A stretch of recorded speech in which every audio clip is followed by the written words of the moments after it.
Thinking about renting your house instead of selling? Christi and I talk about the things that you should consider before going that route on this week's Team Tuesday. Hi, I'm Christina, and this is Christi. Hi. If your house is on the market, but you haven't gotten any offers that you're comfortable with, you may be wondering, what do I do if it doesn't sell? And for a growing number of homeowners, that's turning into a new dilemma. Should we rent it instead? There's a term for this in the industry, and it's called an accidental landlord. Whoops. Yeah. And right now, the number of homeowners turning into accidental landlords is rising. Business Insider explains why, quote, while there have always been accidental landlords, an era of middling home sales brought on by a steep rise in borrowing rates is minting a new wave of reluctant rental owners. Basically, sales have slowed down as buyers struggle with today's affordability challenges. And that's leaving some homeowners with listings that sit and go stale. And if they don't want to drop their price to try to appeal to a new set of buyers, they may rent it out instead. Right.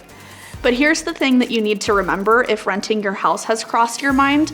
Becoming a landlord, if it wasn't in your original plan, there's probably a reason for that. It comes with a lot more responsibility and risk sometimes than most people would expect. So if you find yourself toying with that option, ask yourself these questions first. Number one, does your house have potential as a profitable rental?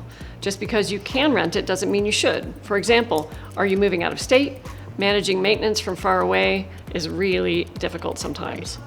Also, does the home need repairs before it's rent ready? And do you have the time or the funds for that? And how about, is your neighborhood one that typically attracts renters, and would your house be profitable as one? Right, super important. 2, are you ready to be a landlord? On paper, renting sounds like an easy passive income, but in reality, it often looks a lot more like midnight phone calls about clogged toilets or broken air conditioners, chasing down missed rental payments, and damage that you have to fix in between tenants. Number 3, have you thought through the true costs? According to Bankrate, here are just a few of the hidden costs that come with renting out your home. A higher insurance premium, because a landlord insurance typically costs about 25% more. Management fees if you use a property manager, and they can sometimes charge 10% or more. Maintenance and advertising to find tenants. Gaps between tenants where you cover the mortgage without rental income coming in. That's always a tough one. Right. And all of that adds up fast. While renting can be a smart move for the right person with the right property, if you're considering it because your listing doesn't get traction, there may be better solutions. Talk to your agent and revisit the pricing strategy on your house first. With their advice, you can rework your strategy, relaunch at the right price, and attract real buyers to make the sale happen. The bottom line is, before you decide to rent your house, make sure you carefully weigh the pros and cons of becoming a landlord and involve your agent in that conversation.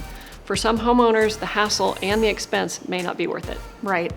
If you've been struggling to sell your house, give us a call at 970-589-7700. We would love to help you get back on track and get your property sold. Thank you for joining us for Team Tuesday. Have a great day. Bye. Bye.